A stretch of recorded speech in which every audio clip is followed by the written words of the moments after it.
whippa is a master of drum bounce, and I think I've noticed one factor in how he gets that drum bounce. But before I show you, I'm going to play a beat at 140 BPM.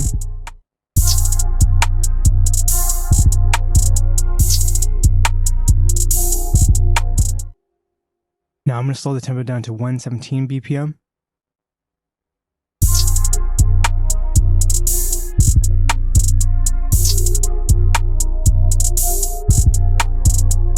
Can you feel the shift in the groove? When you add in rolls using triplets, like adding in these 1/6 step hi-hat rolls, or adding in these 1/3 step 808 rolls, at a slower BPM, it takes longer to go from one note to the next, so it gives more room for these triplet grooves to breathe. Or when you add a syncopated note into your patterns, it's emphasized more, and you have more room for the bounce to be felt.